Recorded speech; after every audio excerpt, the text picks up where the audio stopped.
چلیں سیدھے آج کے موضوع پر آتے ہیں۔ آج کے اس جائزے میں ہم ایک بہت ہی کمال کی قدیم فارسی حکایت پر بات کرنے والے ہیں۔ عنوان ہے یاسمین آباد کا سخی تاجر۔ اب یہ کوئی عام سی پرانی کہانی نہیں ہے، بلکہ یہ بحران، سخاوت اور انسانی ہمت کے آپس میں جڑے ہوئے ان گہرے رشتوں کو کھول کر بیان کرتی ہے جو آج بھی اتنے ہی اہم ہیں۔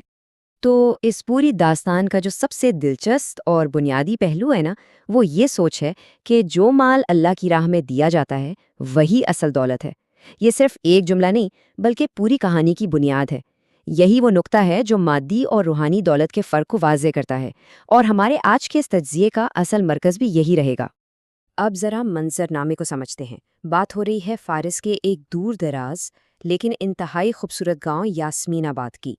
سرسبز و وادیاں، میٹھے پانی کے چشمے اور سب سے بڑھ کر وہاں کے نیک دل لوگ۔ یوں سمجھیں جیسے اس بستی پر ہر وقت رحمت برستی ہو۔ اس پرسکون اور خوشحال ماحول کو ذہن میں رکھنا بہت ضروری ہے، کیونکہ آگے چل کر جو آزمائشیں آنے والی ہیں وہ اس سارے سکون کو تہ و بالا کر دیں گی۔ خیر، اسی گاؤں میں ہمارا مرکزی کردار عبدالرحمن رہتا تھا۔ وہ مصر اور شام کے کپڑے بیچنے کا ایک عام سا تاجر تھا، لیکن اس کا ایک خاص معمول تھا جو اسے باقی سب سے الگ کرتا تھا۔ وہ کرتا یہ تھا کہ ہر جمعے سے پہلے اپنی کمائی کا ایک حصہ نکالتا اور بالکل خاموشی سے، بغیر کسی کو بتائے، گاؤں کے یتیموں اور بیواؤں کے گھروں کے باہر آٹا یا کپڑے چھوڑا تھا۔ یہ بے لوث اور مسلسل سخاوت اس کی ابتدائی زندگی کی سب سے بڑی پہچان تھی۔ لیکن پھر حالات بدلنا شروع ہوئے۔ وقت کے ساتھ اس ہنستے کھیلتے گاؤں پر ایک خوفناک قحط آ پڑا۔ اب یہ قحط اچانک نہیں آیا تھا، اس کے باقاعدہ مراحل تھے۔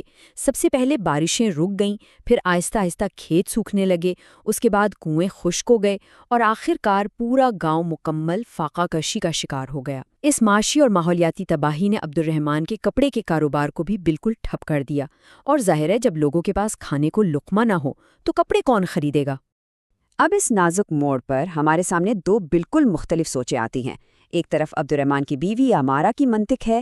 اس کا ماننا تھا کہ قحط کے دوران کچھ عرصے کے لیے صدقہ روک دینا چاہیے تاکہ کم از کم ان کے اپنے بچوں کی بقا یقینی ہو سکے۔ لیکن دوسری طرف عبدالرحمن کا پختہ ایمان تھا۔ اس کا یہ ماننا تھا کہ سخت مشکل کے وقت میں اللہ کی راہ میں دینا ہی تو کردار کا اصل امتحان ہے۔ یہ بقا کی عام سی منطق اور ایک گہرے روحانی یقین کے درمیان بہت ہی زبردست قسم کا ٹکراؤ تھا۔ اور بالکل یہیں پر وہ مشہور بات سامنے آتی ہے کہ جب تک ہمارے گھر میں ایک روٹی ہے، اس کا آدھا حصہ اس کا ہے جس کے پاس کچھ بھی نہیں۔ ذرا سوچیں، یہ کتنے بڑے یقین کی بات ہے۔ پڑوسیوں سے سمجھاتے رہے کہ بھائی اپنے بچوں کے بارے میں سوچو، لیکن اس شخص نے قحط میں صدقہ کم کرنے کے بجائے مزید بڑھا دیا۔ اس سے صاف ظاہر ہوتا ہے کہ اس کا اپنے اصولوں پر کتنا اٹل یقین تھا۔ لیکن پھر ایک وقت ایسا بھی آیا جب مکمل فاقہ کشی کی نوبت آ گئی۔ گھر میں سوکھی روٹی کا ایک ٹکڑا تک نہ بچا اور بچے بھوک سے بلکنے لگے۔ یہ پوری کہانی کا سب سے جذباتی اور نازک موڑ ہے۔ عبدالرحمن سجدے میں گر پڑا اور اس نے نہایت بے بسی کے عالم میں دعا کی، اے میرے رب، میں نے تیری رضا کے لیے تیرے بندوں کی مدد کی، آج میرے بچے بھوکے ہیں، مجھے اپنی رحمت سے مایوس نہ کرنا۔ دراصل یہ وہ لمحہ تھا جہاں انسان کی ہر مادی کوشش ختم ہو جاتی ہے اور صرف امید باقی رہتی ہے۔ اور حیران انگیز طور پر اسی رات کہانی میں ایک زبردست موڑ آتا ہے۔ آدھی رات کے وقت ان کے دروازے پر دستک ہوتی ہے۔ سامنے ایک اجنبی کھڑا تھا اور اس کے پیچھے سونے، گندم اور کھجوروں سے لدے ہوئے اونٹوں کی قطار تھی۔ یہ قافلہ بغداد کے ایک تاجر ابراہیم البغدادی نے بھیجا تھا۔ اس نے خواب میں دیکھا تھا کہ عبدالرحمن اس سخت قحط میں بھی لوگوں کی مدد کر رہا ہے۔ یہ ایک بالکل غیر متوقع اور سنسنی خیز قسم کی مدد تھی جس نے راتوں رات پورے حالات کو پلٹ کر رکھ دیا۔ اب یہاں سے یہ بات بہت شاندار طریقے سے واضح ہوتی ہے کہ عبدالرحمن نے اس معجزاتی دولت کا کیا کیا۔ اس نے یہ سب صرف اپنے خزانوں میں نہیں بھر لیا، اس کے اثرات بہت وسیع تھے۔ اس نے پورے گاؤں کے لیے مفت راشن کا اعلان کیا، لوگوں کے چڑھے ہوئے قرضے اتارے، کسانوں کو نئے بیج لے کر دیے اور خشک کنووں کی جگہ نئے کونے کھدوائے۔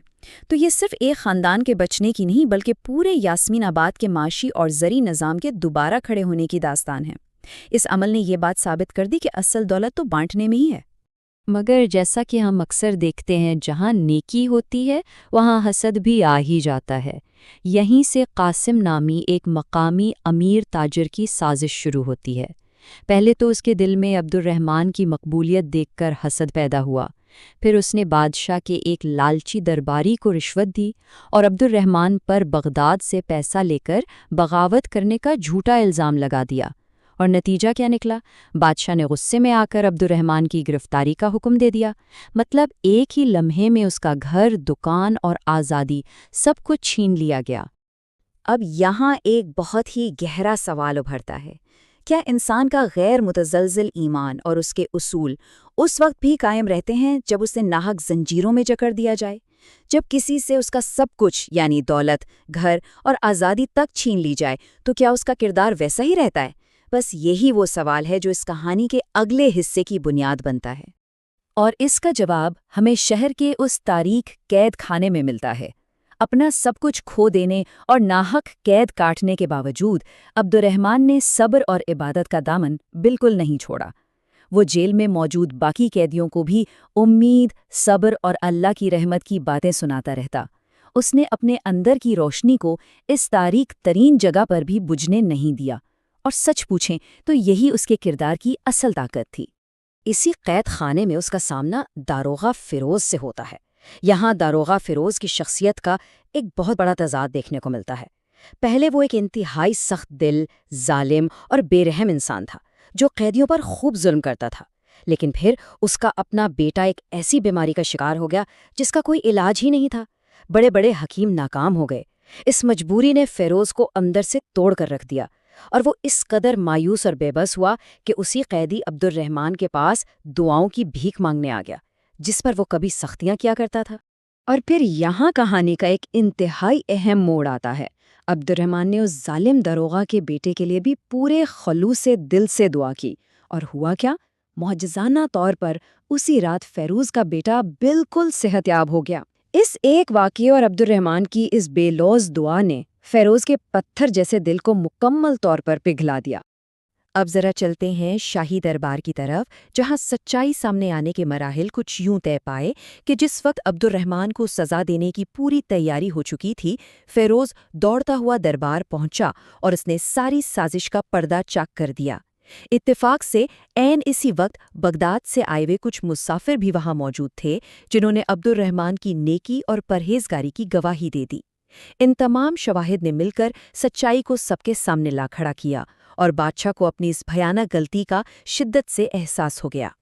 تو یہاں سب سے کمال کی بات یہ ہے کہ اس سب کے بعد عبد الرحمن کا رد عمل کیا تھا۔ جب بادشاہ نے شرمندہ ہو کر اس سے معافی مانگی تو عبد الرحمن نے صرف اتنا کہا، غلطی انسانی سے ہوتی ہے، میں آپ کو معاف کرتا ہوں۔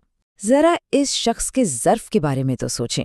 اس کے پاس بادشاہ سے بدلہ لینے یا اسے سب کے سامنے شرمندہ کرنے کا پورا موقع تھا، لیکن اس نے انتقام کے بجائے معافی کا راستہ چنا۔ یہ اس کی روحانی بلوغت کی ایک زبردست مثال تھی۔ بادشاہ اس عمل سے اس حد تک متاثر ہوا کہ اس نے عبد الرحمن کو اپنا خاص شاہی مشیر بننے کی پیشکش کر ڈالی، لیکن اپنے آخری انتخاب کے طور پر عبد الرحمن نے طاقت اور اقتدار کے اس اتنے بڑے عہدے کو انتہائی عاجزی سے ٹھکرا دیا۔ وہ واپس اپنے گاؤں یاسمین آباد لوٹ آیا تاکہ اپنی وہی پرانی، سادہ اور سخاوت سے بھری زندگی دوبارہ شروع کر سکے۔ اور کہتے ہیں کہ اس کے بعد اس نے جو بھی خرچ کیا، اس کی دولت میں پہلے سے بھی کئی گنا زیادہ اضافہ ہوتا چلا گیا۔ تو اس جائزے کے اختتام پر یہ ایک بہت ہی بنیادی سوال ابھر کر سامنے آتا ہے۔ اگر دنیا کی تمام مادی دولت ایک قحط میں ختم ہو سکتی ہے، یا کوئی بادشاہ اسے محض ایک حکم پر چھین سکتا ہے، تو پھر وہ کون سی واحد سرمایہ کاری ہے جو واقعی ہمیشہ کے لیے باقی رہتی ہے؟ اس کہانی نے ہمیں یہ دکھایا ہے کہ شاید حقیقی میراث وہ نہیں جو ہم جمع کرتے ہیں، بلکہ وہ ہے جو دوسروں کی بہتری کے لیے بے غرض ہو کر بانٹی جاتی ہے۔ یہ ایک ایسا پہلو ہے جس پر ہم سب کو ضرور غور کرنا چاہیے۔